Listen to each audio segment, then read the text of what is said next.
CFC Vitória. Venha fazer sua renovação de CNH nova ou reciclagem no CFC Vitória, com pista própria de moto e com uma grande estrutura, na rua Pedro Albino Miller, 553, bairro Americano, em Lajeado. Fone 3710-2588, anunciam a volta do repórter Na Boca do Povo, Joel Alves, ao vivo de Santa Maria, por ocasião das homenagens às vítimas da tragédia da Boate Kiss, que hoje completa 10 anos. E aí, Joel, quais são as informações? Exatamente, Luiz, Marcelo, voltamos a falar de Santa Maria, a praça que nós estamos, a Praça Saldanha Marim, que passou durante todo o dia, recebendo várias homenagens, palestras, conferências a respeito da tragédia que abalou o Brasil há 10 anos atrás. Durante este período, infelizmente, muitas coisas mudaram, outras ainda não, segundo os próprios familiares, mas algo muito positivo, o lançamento de um livro. Esse livro acabou virando série. Essa série está sendo assistida por milhares de pessoas. Vamos conversar agora com a escritora, ela que é de Minas Gerais, jornalista, e acabou escrevendo este livro. Este livro tem sido muito aceito, né, pela comunidade em geral. Daniela Arbex. Daniela, primeiro saber por que a ideia, de onde surgiu esse interesse em descrever o que aconteceu na Boate Kiss. Boa tarde. Boa tarde. Então, eu sou uma jornalista estrangeira aqui no Rio Grande do Sul. Eu sou de Minas Gerais.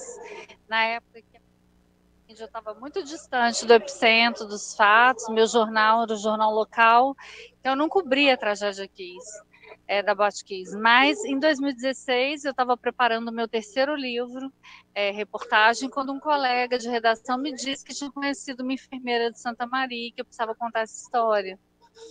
E eu disse para ele que não tinha, que não, porque tudo já tinha sido dito e essa é a história mais coberta, uma das mais cobertas do mundo, né? E ele falou, não, você não está entendendo, você precisa contar essa história. E isso me deixou muito tocada, porque que ele está falando isso, e aí até que eu resolvi ver o que os pais estavam falando nas redes sociais, e eu caí na página de um dos sócios da boate dizendo que desde que aconteceu a tragédia na boate, ele nunca mais comemorou o aniversário dele. E ela respondeu, você não comemorou o seu? Minha filha foi comemorar o dela de 22 anos, com 4 amigas, nenhuma delas voltou para casa. Isso me atravessou de tal forma que eu vim para Santa Maria e acabou que eu nunca mais saí daqui. Eu fiquei 2 anos aqui no Rio Grande do Sul para escrever o livro, e essa é a minha 22ª vez na cidade. Bom, está habituada muito bem à realidade do Sul e à dor das famílias. Para escrever o livro, o que mais te tocou, o que mais lhe chamou a atenção?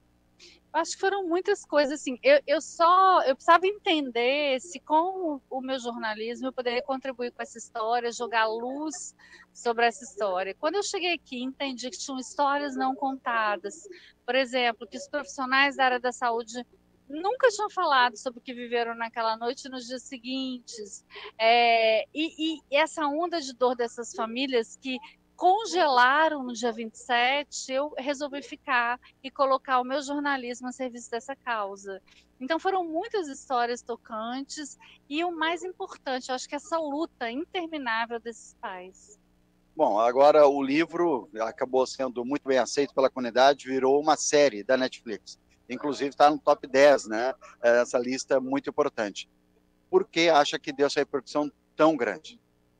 A série hoje está no top 1, né? A primeira série mais assistida do Brasil desde ontem, sendo que ela foi lançada há apenas 2 dias, e nós estamos no top 10 de 5 países. Eu acho que a repercussão, ela se dá muito em função do respeito, do cuidado, do zelo, da qualidade técnica que essa série tem. É uma minissérie dirigida pela Júlia Rezende, que é uma diretora jovem, mas muito experiente. Quem adaptou o meu livro foi o roteirista Gustavo Lipstein. A gente tem um time de atores completamente envolvidos com essa causa, então era mais do que uma série, é uma causa para eles também hoje. A gente percebe isso tanto na dedicação, no desempenho.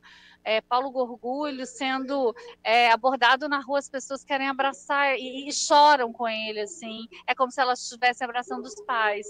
Então essa série tem muitas qualidades, mas eu acho que a maior qualidade é mostrar o quão longa é a luta por justiça no Brasil, é o caminho para a busca de justiça no Brasil. É impensável que 10 anos depois a gente esteja aqui sem uma resposta para essas famílias, né? E a gente esteja aqui exatamente porque a cultura de impunidade fez com que a gente chegasse até aqui sem responsabilização. É essa proposta de reflexão que a série traz, de uma mudança de olhar para o sistema de justiça, de uma necessidade de uma reflexão profunda sobre a necessidade da gente interromper esse ciclo de impunidade no Brasil. Quem vê a série vai entender plenamente o livro. Acho que a série conseguiu descrever o que a da escritora Daniela passou para as páginas impressas do livro, não? Então, a série, eu acho que ela complementa o livro. É uma minissérie de ficção baseada no meu livro. Então, ela tem nomes que não são os nomes dos verdadeiros pais, exatamente porque a ficção ela requer algumas licenças poéticas para que a narrativa seja contada. O que me deixa emocionada nesse momento é entender que, ao longo da história do mundo, nós só construímos memória coletiva do que aconteceu no Holocausto, porque o audiovisual contou essa história. Nós só construímos memória do que aconteceu em Chernobyl, porque o audiovisual contou essa história. Então, hoje, a gente está contando essa história para milhões de pessoas, não são milhares, para milhões de pessoas. Pessoas que, lá da Polônia, que nem lembravam que tinha 242 mortos e um incêndio numa boate no Brasil, e que agora estão chorando com essas famílias, se solidarizando. Isso é muito potente. Tem uma última pergunta, e não poderia ser outra, a não ser por que a escolha do nome do livro e de como aconteceu? O Todo Dia, Mesma Noite, eu acho que é o nome perfeito, assim, no sentido de que... Porque ele é delicado e, ao mesmo tempo, ele é potente. Porque, para essas famílias, a vida parou no dia 27. Todo dia 27. É como se a história delas tivesse sido congelada ali. Então, é para a gente dizer ao mundo que todo dia, mesma noite, eles vivem essa história. E aí é um nome muito acertado, porque ele tem muita delicadeza e uma poesia, mas uma poesia que te coloca para pensar. Eu acho que o jornalismo, uma das principais qualidades do jornalismo é ser ponte para o coração do outro. E é te fazer calçar o sapato do outro, vestir a pele do outro. O Todo Dia, Mesma Noite faz isso. E essa série está amplificando e reverberando essas vozes para o mundo. Muito obrigado à escritora, à jornalista Daniela, por nos atender tão bem e ter feito essa obra tão maravilhosa que agora nós sabemos em detalhes o que aconteceu há 10 anos atrás. Eu que agradeço pela oportunidade da gente estar falando aqui sobre um tema que 10 anos depois ainda é muito urgente. Obrigada. Nós que agradecemos essa autora, escritora do livro, que inclusive virou série, como ela falou, está entre as 10 séries mais assistidas em 5 países, e aqui no Brasil é a série mais assistida da Netflix. Nós continuamos aqui rodando, Luiz, porque ainda tem muita coisa a acontecer, até pelo menos 10 horas da noite. Nesse momento de fundo, vocês escutam palestras de que um rapaz que foi convidado é perito em segurança, dizendo que a segurança no Brasil não mudou muito. Se criou leis, mas também não tem fiscalização para que essas leis sejam cumpridas. Como, por exemplo, porta de emergência, 2 saídas de emergência, não apenas uma, assim como também luminárias de emergência que muitas vezes não funcionam, escadas que estejam livres. Isso tudo foi aprovado por lei, mas infelizmente no Brasil ainda não estão funcionando como deveriam, Luiz. Infelizmente, né, Joel? Infelizmente. Mas pelo menos esse aspecto já vem sendo melhor e amplamente discutido.